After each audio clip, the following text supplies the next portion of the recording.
Thank you very much. See, Nigeria is a multicultural, multi-ethnic, and multilingual country. It is on record that we have about 400 different indigenous languages.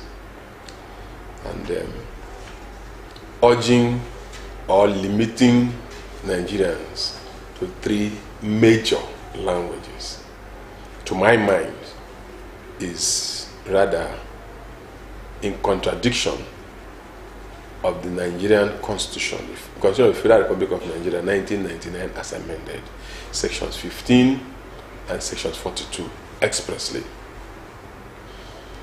15 talks about political decision, political actions, political engagements does not have to be based on tribe, sex, religion, and all of that. Section 42 guarantees the freedom from discrimination of any form. So, if you're asking that my engagement with the Nigerian Army, having to speak one of the major languages, an advantage, of course, you have already discriminated against those who cannot speak the language. If you pay me a kobo higher than what the man who does not speak the language earns, that in itself is also discriminatory. If you promote me ahead of those who cannot speak the language, it is discriminatory. If you give me a preferred posting, you give me a preferred assignment above those who cannot speak any of the 3 major languages, it is discriminatory. And let us not forget that over the years, over the decades, we have had agitations.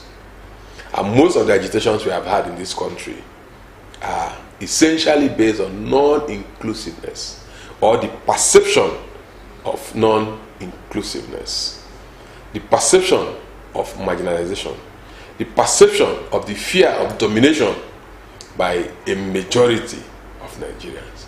So having to throw this up as a factor for whatever engagement in the Nigerian Army is in itself against the Constitution of the Federal Republic of Nigeria.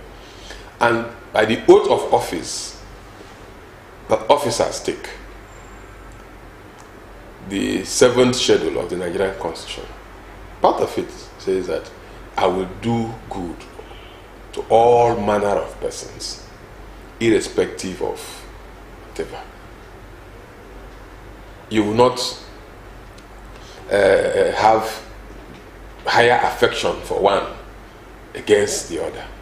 So we should be able to, especially at this point where we have these issues, even the issues of the proscribed IPOB was an issue of perceived non-inclusiveness. The issues in Plateau is an issue of minority question. The issue in Benue is the issue of minority question. The considerations in the Niger Delta are also issues of the minority questions. So the engagement has been robust. And those who gave us the Constitution, those who drafted the Constitution, have included it. And look, this Constitution guarantees a freedom from all forms and manner of discrimination. So why will an institution of government begin to enshrine that, knowing that there are already fault lines? Everybody is suspicious of each other. You can't speak my language, and you want to compel people. Then look at a country that has about 400 indigenous languages, and you take only 3. On what basis did you take the 3? Even amongst the so-called majority languages, there are challenges. The Nsukka man might not hear the Afiko man.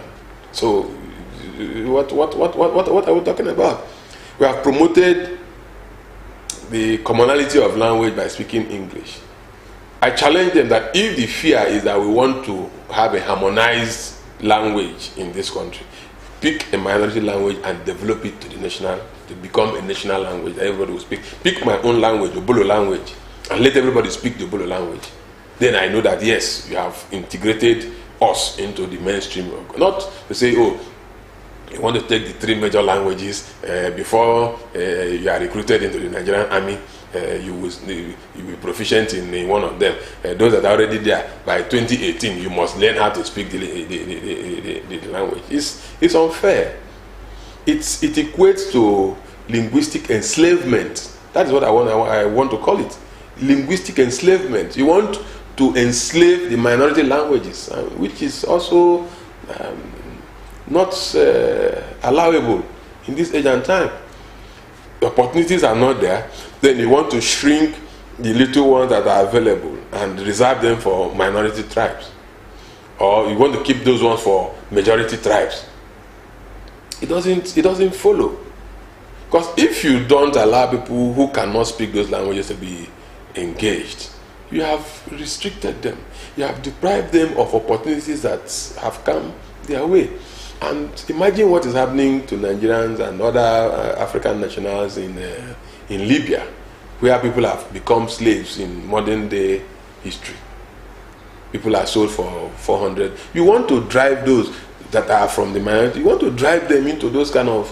So we sat back, me and my colleague, we sat back, looked at it, said, no, it is not right that we all have sworn to defend, to protect the Constitution of the Federal Republic of Nigeria. Therefore, no action, no intentment, no activity of anyone or institution in this country should go against the provisions of the Constitution of the Federal Republic. That is essentially why we had to come up with that motion, urging the Chief of Army Staff to discontinue with that policy, because it runs contrary to the Constitution of the Federal Republic of Nigeria, sections 15 and 42. It is the same issue that we're talking about. The only difference there is that they are asked to choose. They are not forced to. In this one, you don't have a choice. If you cannot speak, you won't be enlisted. We should rather encourage the development of other indigenous languages. We should encourage their development. This country is not made up of the Yorubas, the Igbos, and the Hausas alone. Is that what we're trying to say? You have the 4th largest ethnic nationality in this country, the Ijaws. You don't bother about whether they speak any language or not. Even amongst the Ijaws, they have diverse dialectical differences that are quite challenging. You go to the Efiks, they are not talking about them. The Ibibios are there, the Urobos are there, the Shekris are there. Even in Borno State, they just take the argument that they want to put forward. Oh, it will help us in the fight against insurgency.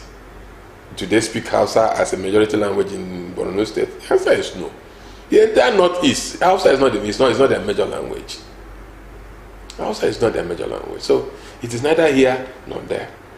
If the challenge is that of intelligence failure, you think or you perceive that speaking those languages will enable you to gather greater intelligence, it is not the responsibility of the Nigerian army to get involved in issues of internal security. It is the responsibility of the Nigerian army to protect the sovereignty and the territorial integrity of the nation. So it is their involvement in issues of internal security is neither here nor there. It simply shows probably that there are challenges within the security architecture to handle the internal issues, which should be left with the Nigerian police, if you ask me. So if these challenges are becoming very obvious, and we are admitting them at this point as individuals or as institutions, we are admitting that, look, we have challenges in gathering intelligence, we have challenges in meeting up with issues of internal security, then follow the calls. Heed the calls for state police. There are several states in this country where you don't hear Igbo, you don't hear Hausa, you don't hear Yoruba. Several states. So if it's issues of, we need the local languages so that we can gather enough intelligence, then devolve powers. Allow the states to set up their own policing structures. Issues of languages are issues at the very basic, the grassroots level. I represent a constituency of 2 local government areas. And in these 2 local government areas, we speak 3 languages. So how are you going to accommodate us? So, but if you devolve powers, you allow for the setting up of community police, local government police, state police. Of course, people that are from there who can speak Ibani, you gather intelligence with the language. Those who speak the Nkoro language will gather intelligence. Those who speak Obolo language will gather. How will it feel if those of us from another local government area think now, oh, we are majority in this federal constituency, therefore everybody in the constituency should speak our own language? It doesn't work that way.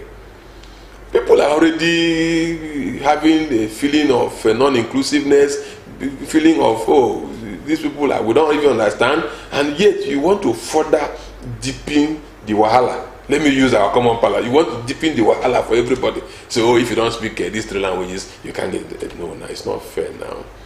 It's not fair. We have promised to do right to all manner of persons. Laws are based on needs. Laws are based on necessities. Laws are based on agitations. Laws are based on concepts. Laws are based on solving problems that arise. So if there was none yesterday, and we have identified that there are emerging challenges, there is a need for the legislature to rise up to bridge that gap, if we have so identified it. I have their buy-in. There is nobody that is called a federal citizen. We are all citizens of Nigeria. Nobody say this man is a federal citizen. We all come from one village or one local government or the other. And roads also do not discriminate. That this is a federal citizen, this is a local citizen. It is very obvious that the federal government is overwhelmed with all of this that we're talking about.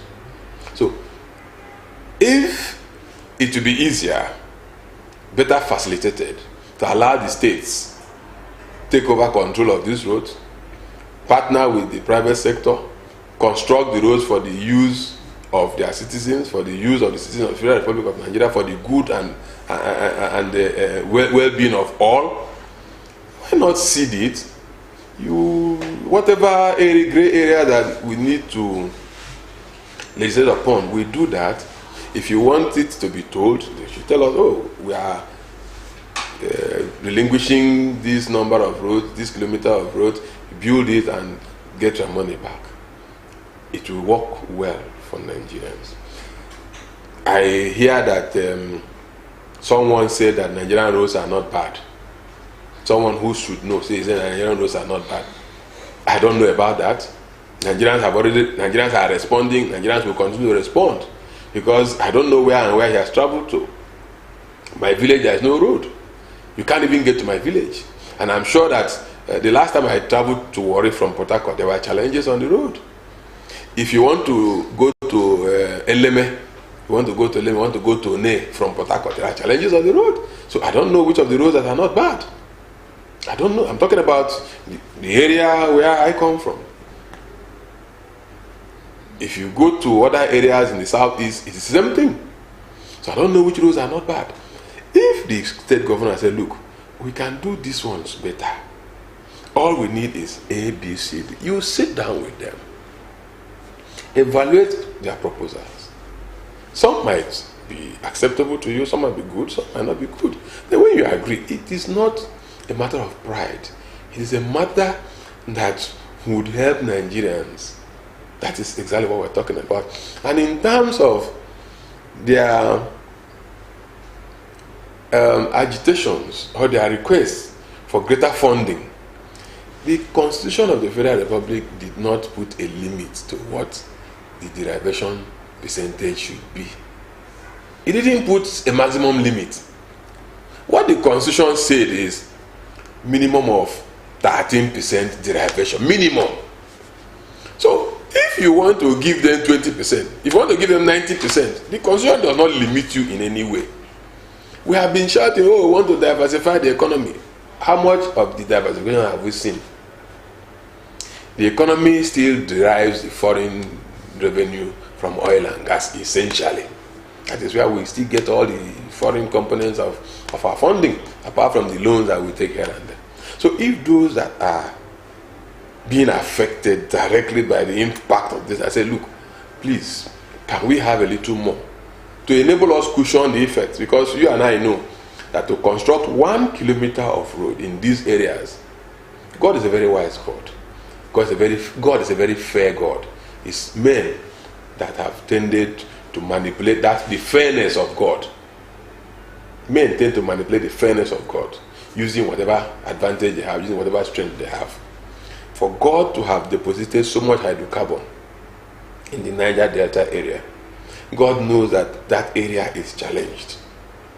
For you to build 1 kilometer of road in the Niger Delta area where this oil comes from, whatever you will use to build that 1 kilometer can build 10 kilometers in some other areas that are less challenged. For you to drill 1 borehole in my village, that money can drill 20 boreholes in some other areas.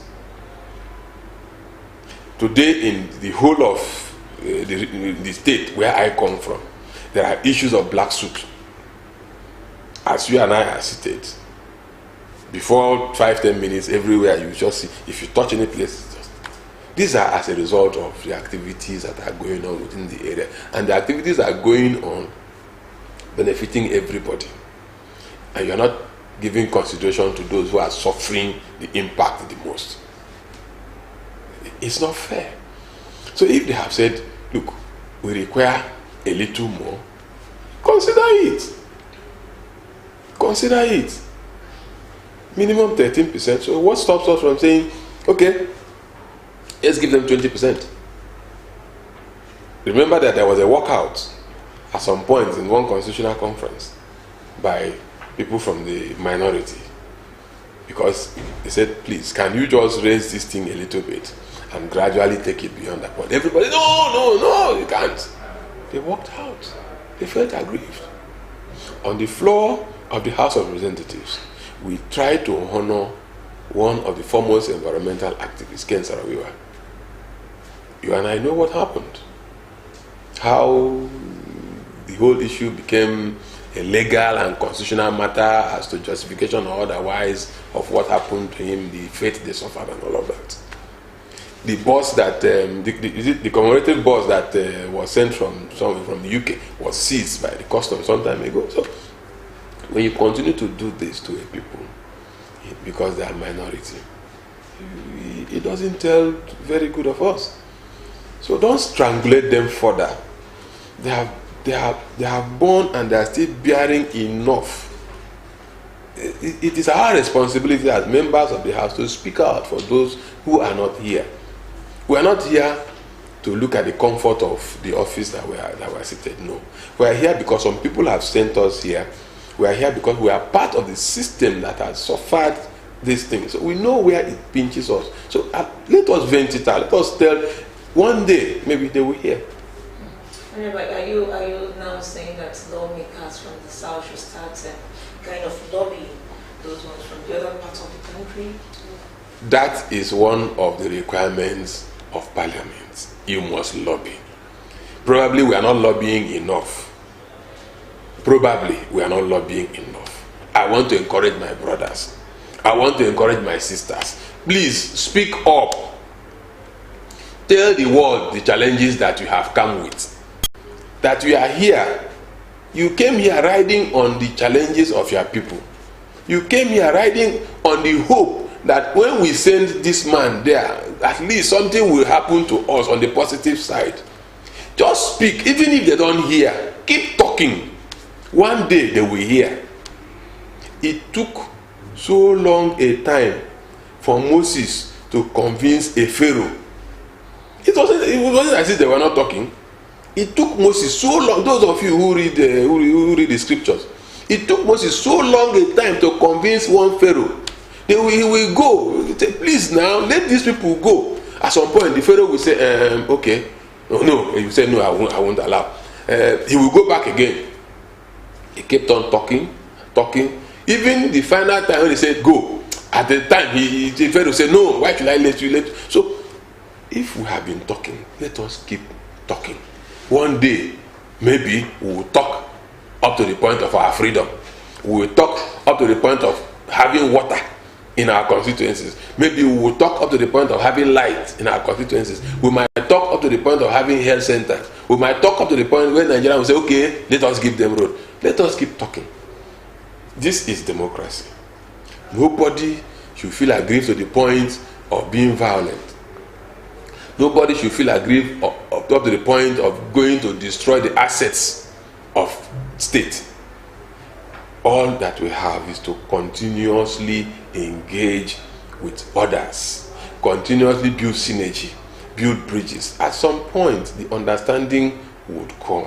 And when the understanding comes, it will be a win-win situation for everybody.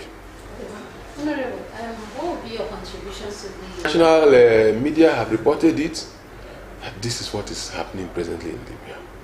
But the unfortunate thing is this: Libya, before now, has a culture of slavery, if we must know. They have a culture of owning slaves before now.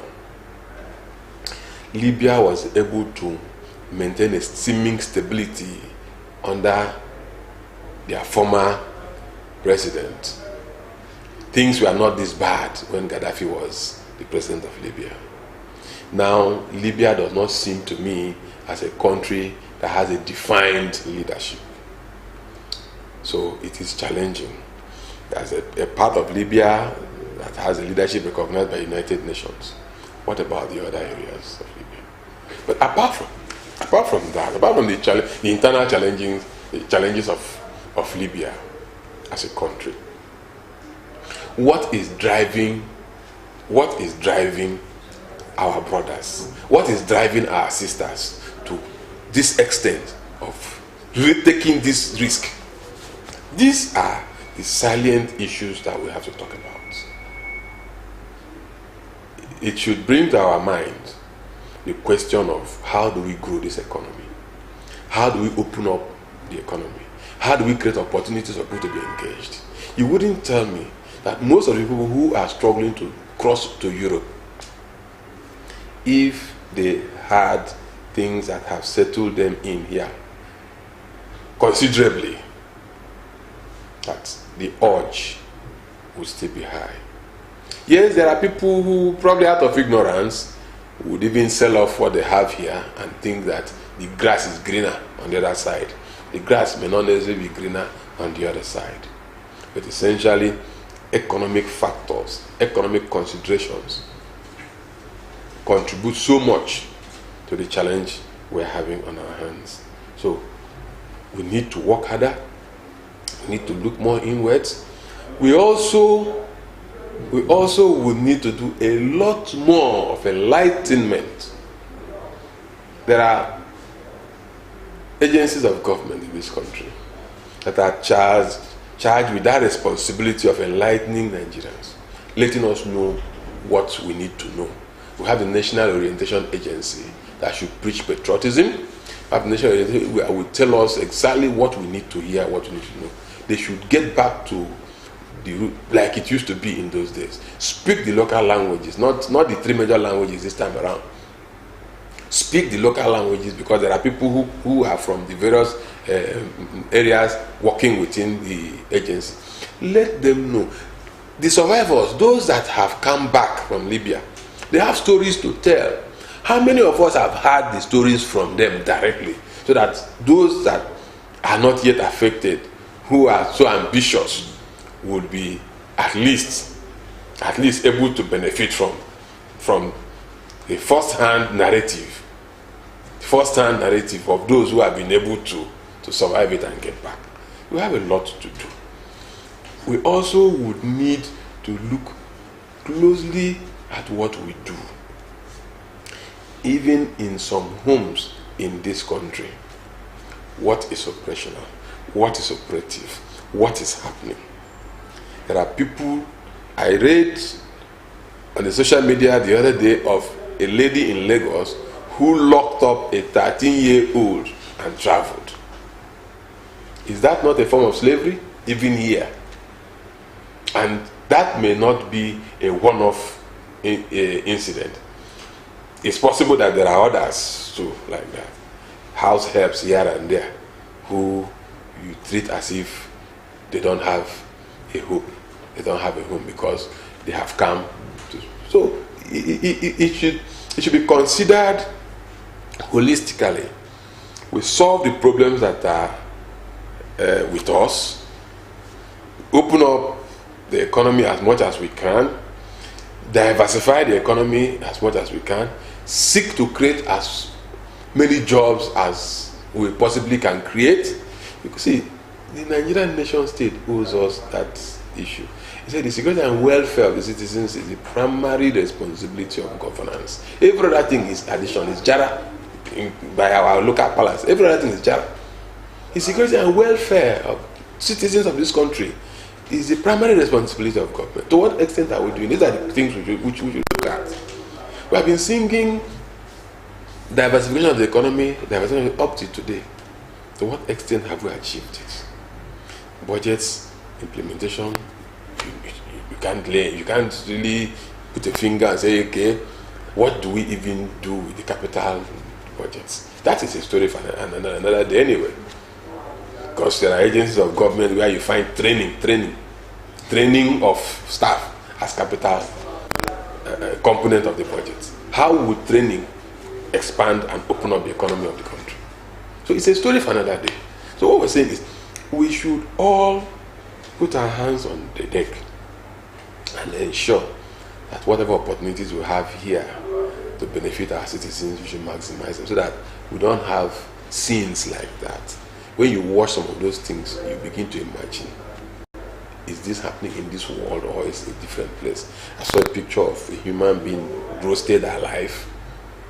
The people locked up in cages, sold as if they are selling commodities in the market. One was quoted as saying that he was sold for $400. $400 is less than 150,000 naira. Sell a whole human being. Haba. And even the internal issues here of security has to be considered. How did they get out of this country? How did they live to get to that point? If we need to synergize with countries neighboring Nigeria, we should do all of that. We should take the welfare, we should take the safety, we should take the security, we should take the life of the ordinary Nigerian citizen as being very, very important and precious to government. What would be your advice to Nigerian youth, I am one of them. I don't think my grey hairs have come up that much. We just believe in ourselves. Think inwards. Create opportunities if you can. And be positive. Don't be disillusioned. Don't be discouraged. It is difficult though, but don't be